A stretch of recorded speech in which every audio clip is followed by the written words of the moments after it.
So mga idol, sa magiging laban po ng Creamline kontra sa kupunan ng PLDT High Speed Hitters ngayong semifinals ay nilinaw ng CCS na mananalo sila dahil meron silang panibagong sistema at starting lineup. Alamin ho natin lahat ng mga detalye. Ayaw po maulit ngayon ng Creamline yung nangyari pong pagkatalo nila kontra sa Signal na umabot pa po ng set 5 ang game. At kung makikita nyo sa first game, no, yung mga early game set 1 at set 2, doon po talaga namamayagpag ang Creamline Cool Smashers at meron po silang tinatawag na consistent po na galaw o play. Pero habang sila ay nagiging kampante dahil nga po wala sa CCS ang pressure, ay umaariba naman at nananalo ang kalaban. Ganun po ang nangyari sa CCS at sa Signal. Sa pagkakataong ito, ang PLDT High Speed Hitters ay meron pong panibagong sistema or sistema na gagamitin dito po sa Creamline para matalo nila. Ngayon kasi alam naman natin, meron tayong Gia Morado de Guzman, yung mga unpredictable na mga set, no, nakikita natin ulit ngayon.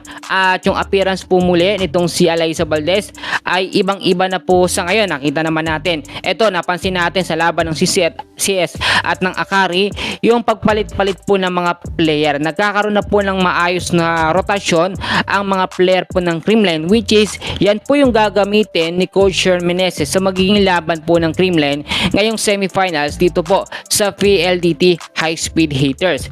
Nilinaw po ng Creamline ni Coach Sher Meneses na magpo-focus po sila more on sa opensa at depensa at lilimitahan po yung mga service error na nangyari po nung naging laban ng CCS at ng Signal. Alam nyo, kapag mga crucial game na, mga last set na, no, mga umaabot na ng set 5 yung laban, dyan talaga kahit sino naman kakabahan at magkakamali. Pero ngayon, alam na po ni Coach Sher Meneses ng Creamline kung sino po yung mga player na gagamitin kapag umaabot na ng set 4 at set 5 ang game. Si Tots Carlos, talagang malimit yan. Lagi po nagkakaroon ng service error kapag ginagamit siya sa mga crucial set tulad sa set 4, set 5. Diyan po talaga. Pero kapag early po ng game, set 1, set 2, diyan talaga hype na hype etong si Tots Carlos. Ganon din si Pangs Panaga.